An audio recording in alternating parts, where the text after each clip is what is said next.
Charles has been an extraordinary member of society. This documentary is about his life and his accomplishments, which are many. One might only know of his legendary leadership, but Charles was more than that. A brilliant academic, an unorthodox inventor, and a courageous traveler. But first and foremost, Charles was simply a cabbage. Growing up with Charles was a delight. He was so much fun. It seemed like he was a natural leader, someone gifted with so much energy that he could do anything he wanted. He was one of a kind. I could always rely on him, and together we would feel like we could conquer the world. Charles attended the elite college for venerable vegetables and graduated magna cum laude from his class. It is there where he had his first romantic encounter with a woman that could only be described as magnificently sweet. I loved Charles. He was quite frankly the love of my life. The first time he met me, he gave me a blueberry, which I thought was rather funny of him. He was charming and elegant, a true gentleman, and had it not been for his desire for adventure, we would have spent the whole life together. What Suzanne is referring to is Charles' great voyage at age of 23. He said he wanted to sail all the seas and see every single country in the world. We were all sad when he left, but we wished him all the best. During his college times, Charles became friends with Owen, a college dropout who decided to live a simple life as a fisherman.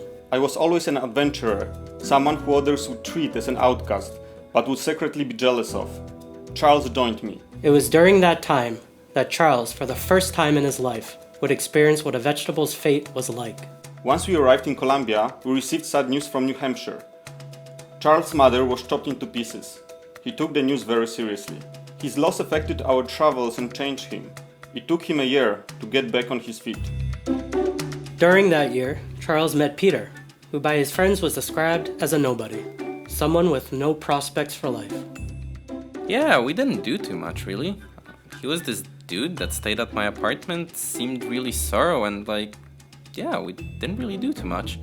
He needed a place to crush. I had it. We played some video games, and the whole thing took, I don't know, a year or so. All that Charles needed was family support, though. I needed him to understand that his mother's death affected all of us. For heaven's sakes, at the end of the day, that's all we are. Vegetables. Charles began a healing journey and 5 months later went back to America. Determined and experienced, he began a new career.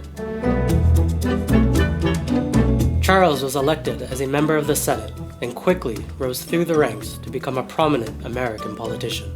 His nutrition and health policies, created together with Secretary Lemon, became the most treasured gift to the future of any society: its children. Charles had his fair share of enemies. Simon Starr, the spying Chile, and George, the grumpy ginger, were political enemies that tried to eliminate Charles through scandalous photos of him and Suzanne from years back. I hated them for that. It was below the belt and it was something I truly despised. Charles was able to shake it off quickly, but was quoted as saying, "This is it. I didn't come here to do this." He understood his career in politics was coming to an end. Although his political days were over, Charles remained an active member of the society for the remainder of his days. He was a radical proponent of abolishing the microwave for its negative effects on vegetable nutrition. Thank you, Charles. You're the best veggie ever. We wouldn't grow so old if it wasn't for his recipes. He saved and bettered our lives. Thank you so much, Charles. In his final days, Charles remained content about the future. He knew what was coming and accepted it. He grew truly remarkable, and when the master of his life came to pick him up, he behaved with greatness.